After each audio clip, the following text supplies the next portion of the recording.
Delivery करते समय आदमी को अचानक पता चला कि उसके वो माँ बाप जो हर दिन सफाई कर्मचारी बनकर रहते थे, असल में वही अरबपति थे जिनका स्वागत करने के लिए मैनेजर खुद खड़ा था। मैनेजर ने देखा कि आदमी के हाथ से महंगी रेड वाइन का पूरा बॉक्स गलती से टूट गया है, तो गुस्से में आकर उसने उसे सीधे लात मार दी। लेकिन तभी किसी ने कहा, मिस्टर शू फ्रांस वाले अपार्टमेंट से लौट आए हैं, वो छोटे साहब के एडमिशन सेलिब्रेशन के लिए आए हैं। मैनेजर क्या कह रहा था, आदमी को एक शब्द भी सुनाई नहीं दे रहा था। वो बस अपने शानदार कपड़ों में खड़े माँ बाप और छोटे भाई को देखता रह गया। उसे लगा जैसे वो सपना देख रहा हो। तभी उसे समझ आया कि उसके माँ बाप ने उसे पूरे 18 साल तक गरीबी का नाटक करके धोखा दिया। जिनके लिए अरबों की यॉट गिफ्ट करना मामूली बात थी, वही लोग अपने सगे बेटे के सामने हर दिन फटे पुराने सफाई कर्मचारी वाले कपड़े पहनते थे। हर शाम काम से लौटकर जो खाना वो बेटे को देते थे वो असल में कुत्तों का बचा हुआ खाना होता था, क्योंकि उन्हें हमेशा लगता था कि बेटे को गरीबी में पालना ही उसे मजबूत बनाएगा। लेकिन उन्हें बिल्कुल अंदाजा नहीं था कि उनका यही झूठ उनके बेटे की जिंदगी बर्बाद कर देगा। बचपन से न ठीक से खाना मिला, न अच्छे कपड़े। कुपोषण की वजह से उसे पेट का कैंसर हो गया। डॉक्टर ने कह दिया था कि उसके पास अब सिर्फ 1 महीना बचा है। मरने से पहले अपने गरीब माँ बाप के लिए कुछ पैसे छोड़ जाए, इसलिए वो हर दिन कई नौकरियां करके खुद को थका देता था। लेकिन आज डिलीवरी करते वक्त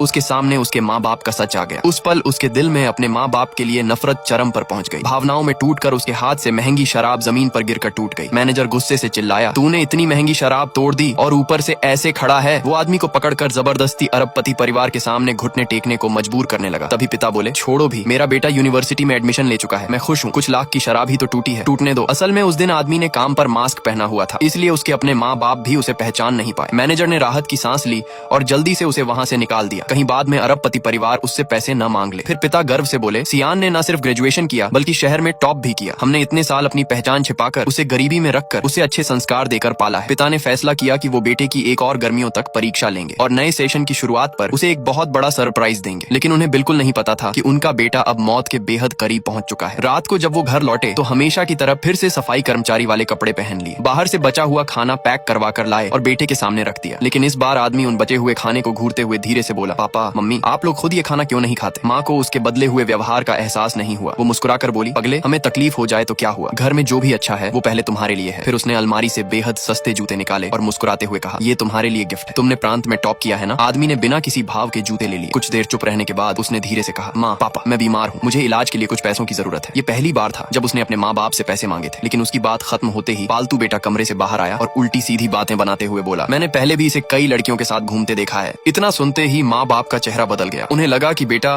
बीमारी का बहाना बनाकर उनसे पैसे मांग रहा है, लेकिन उन्हें बिल्कुल अंदाजा नहीं था कि उनका सगा बेटा मौत से लड़ रहा है। सेकंड पार्ट के लिए लाइक, सब्सक्राइब और फॉलो करो।